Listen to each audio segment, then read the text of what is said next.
Vocês sabem que a variabilidade da frequência cardíaca ela é muito complexa. Tem uma série de informações, uma gama enorme de informações. É a atuação do sistema autônomo, simpático e parasimpático. Simpático excita, parasimpático relaxa no sistema cardiorrespiratório. Tá? Só que tem uma outra questão. Eu posso também utilizar como marcador para o treinamento. Ele não é tão simples de usar, mas é aplicável. A questão da variabilidade é que eu não consigo, por exemplo, comparar. Cada pessoa tem a sua medida e eu não consigo comparar a pessoa. Hoje em dia, alguns aplicativos no celular, até no relógio também, traz algum quadro de comparação. Por exemplo, o Polar ele tem nível de estresse. Só que aquilo não é fidedigno, tá? Porque aquilo ele junta no banco de dados milhões e milhões de pessoas que utilizam, milhares e milhares de pessoas que utilizam o seu aplicativo, o seu software, o seu gadget, o seu celular, o seu relógio, e aí ele tira uma média da população. Só que isso não tem como você passar isso para a pessoa individual, porque essa medida não é real, não é uma medida dela. Tá? Porque a atuação do sistema autônomo, do sistema nervoso no sistema cardiovascular, ela é única, ela é sua. E em cima disso a gente consegue medir, por exemplo, a atuação do simpático e a retirada do parasimpático na hora do exercício e a diminuição do simpático e depois a entrada do parasimpático, que é chamado de tônus vagal, reentrada vagal, atuação do parasimpático no processo pós-exercício para poder relaxar. Então, basicamente, funciona dessa maneira. Começo o exercício, só de pensar que eu vou fazer o exercício, frequência cardíaca já aumenta. É a atuação do simpático aí. Tá? Tem uma leve diminuição do parasimpático. Vou começar o exercício, atuação maior do simpático, diminuição gradativa de acordo com a intensidade do parasimpático. Simpático aumenta, teste máximo, parasimpático nulo praticamente. Acabou o exercício, não entra automaticamente o tônus vagal, o parasimpático, tem uma diminuição do simpático, entra o tônus vagal, parasimpático, e ele vai diminuindo numa situação de repouso, de pós-exercício até repouso. Então, Martin Bouchard, não sei se a pronúncia é essa correta, francês, ele é fisiologista, tá? E ele é preparador físico. Então, ele tem uma coisa muito legal, tem um site dele aqui que eu estou colocando para vocês, entrem lá, tem muito material, muito interessante.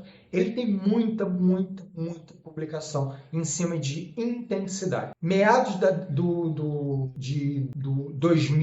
década de 2000, meados da década de 2000, ele começou a publicar muito essa questão de intensidade. Tá? Muito.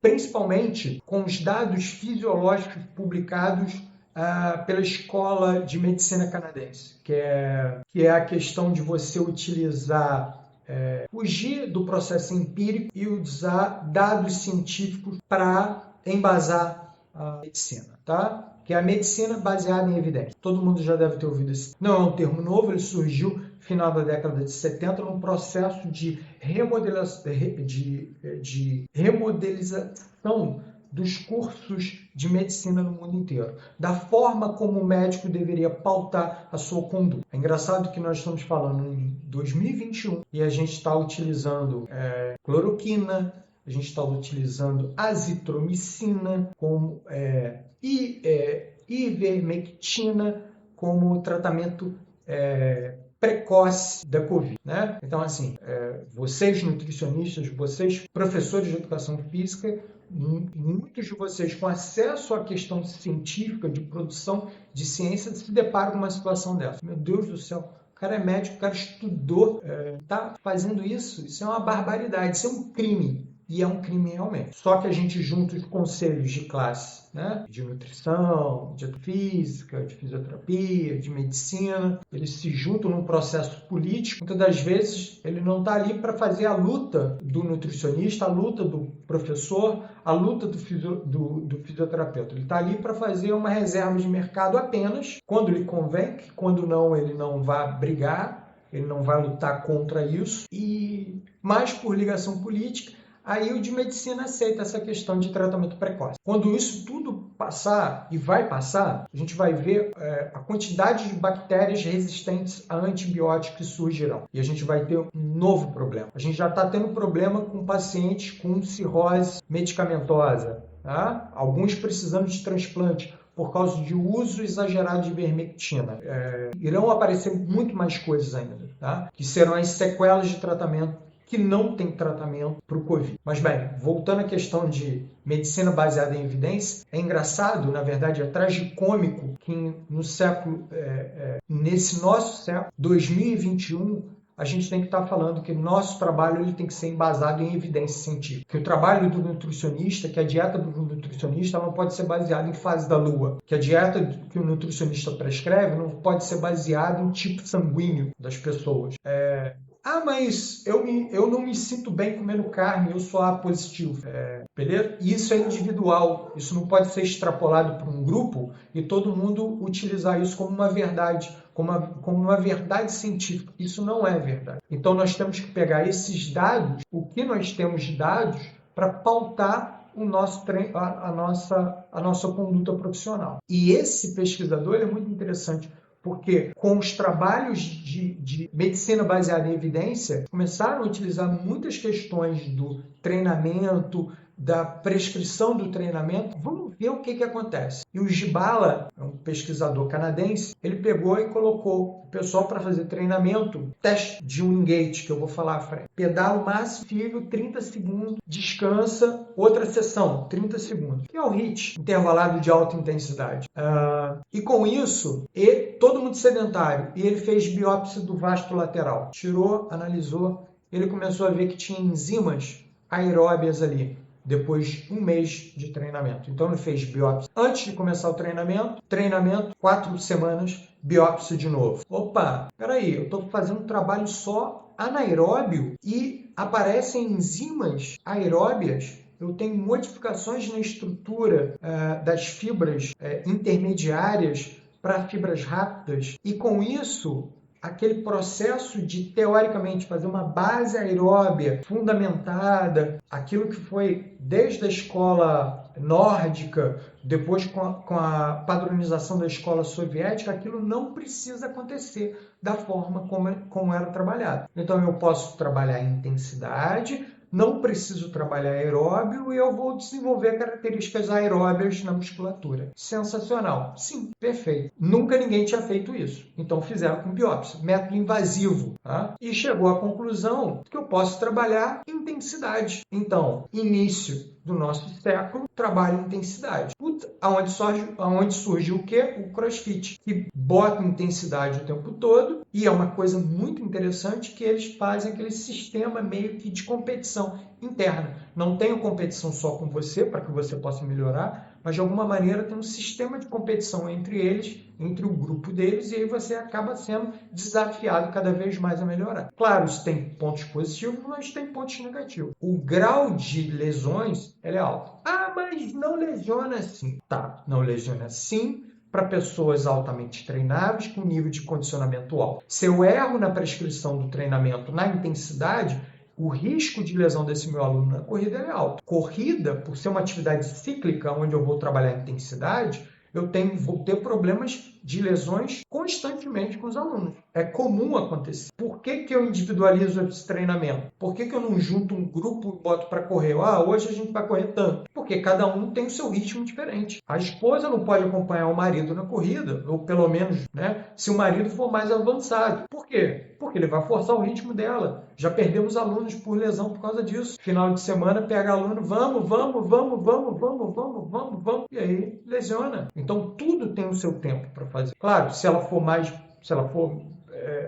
bem condicionada, a mesma coisa para o marido. Vai acompanhar, pode ser que venha quebrar. Tudo isso tem que ser levado em consideração na hora da montagem da prescrição do treinamento. Eu posso pegar um aluno e montar HIIT para ele e ele não sentir nada, se desenvolver bem. Agora eu posso pegar um outro sedentário, meto HIIT e vai lesionar. Ou posso pegar um outro que não é sedentário, tem uma memória muscular, memória celular de treinamento de meses passados, entrou num período de inatividade física, voltou, eu posso dar o HIIT para ele e ele não sentir nada, se adaptar bem. Ou eu posso pegar um outro nesse mesmo processo, aplicar HIIT agora ele vira lesionar. Então, todo o processo ele tem que ser individualizado, baseado em evidências científicas para a gente poder individualizar. Outra situação que eu já comentei, Converse com o aluno.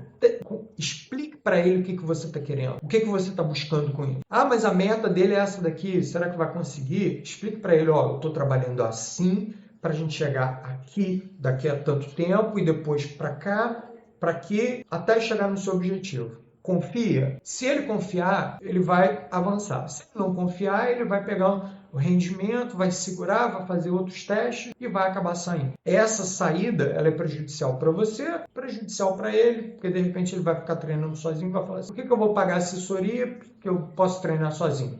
Tá? Agora nós já escutamos isso, faz parte. Então, os trabalhos do Dybala lá na biópsia do vasto lateral fomentaram uma série de outros trabalhos, e essa do Martin foi importantíssimo para o quê? Trabalhar RIC. Em 2008, se vocês não sabem, esse artigo é de 2007. Tem uma mudança no futebol, que é o trabalho, por exemplo, do Pep Guardiola no Barcelona. O estilo de trabalho muda. Então, o futebol começa a ser repaginado. Está demorando chegar no Brasil. Está chegando agora, tá? Já está chegando agora desatualizado. Então, o Bayern, por exemplo, foi campeão, intensidade altíssima, frenética, para que os jogadores do Bayern, do Barcelona, de qualquer outro time, tenham uma capacidade de entrega no jogo, eu preciso estar bem fundamentado, estruturado com a questão fisiológica, com a questão do treinamento dele. E o Martin é muito interessante porque, assim, seleção de handball, seleção de basquete, futebol, tal, isso. Então ele transita do laboratório de fisiologia para a prática do treinamento. Isso é muito legal.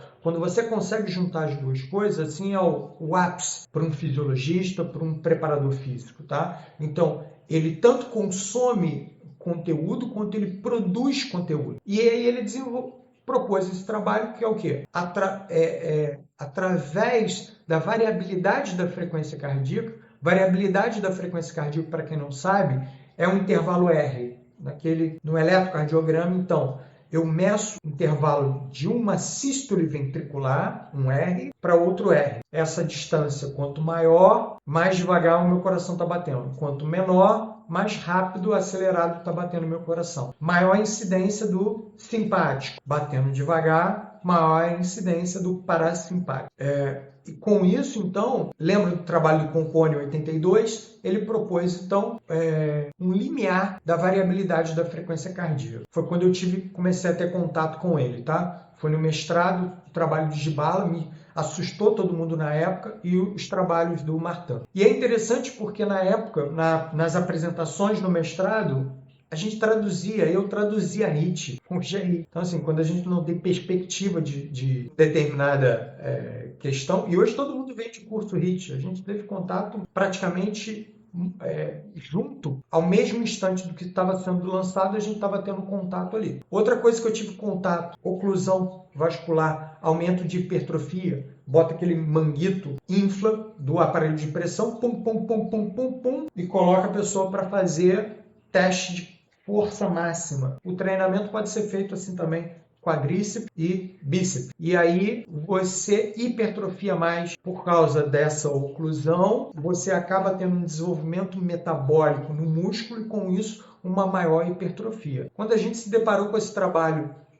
que é de um japonês, Tanaka, a gente se deparou com esse trabalho e falou, pô, que isso não é aplicável. E muito pelo contrário, hoje você vê a quantidade de gente vendendo esse curso. Então, surge com essa questão do processo de oclusão, a gente fala, não, cara, isso é uma loucura. E hoje você vê a quantidade de profissionais vendendo curso falando sobre isso. Claro, a aplicabilidade, a aplicação disso tem que ser levada em consideração uma série de fatores. Não posso pegar qualquer um e fazer a aplicação. Até porque, para eu ter um ganho exponencial de hipertrofia, para eu aumentar esse processo hipertrófico do sedentário, tem uma série de processos aqui de treinamento, de volume e intensidade do treinamento, para eu galgar junto com o aluno, para de repente até chegar no método de oclusão. E aí percebam que nesse processo de variabilidade tem uma queda na frequência cardíaca, tá? Essa queda, aquele platô da frequência cardíaca, ele conseguiu mapear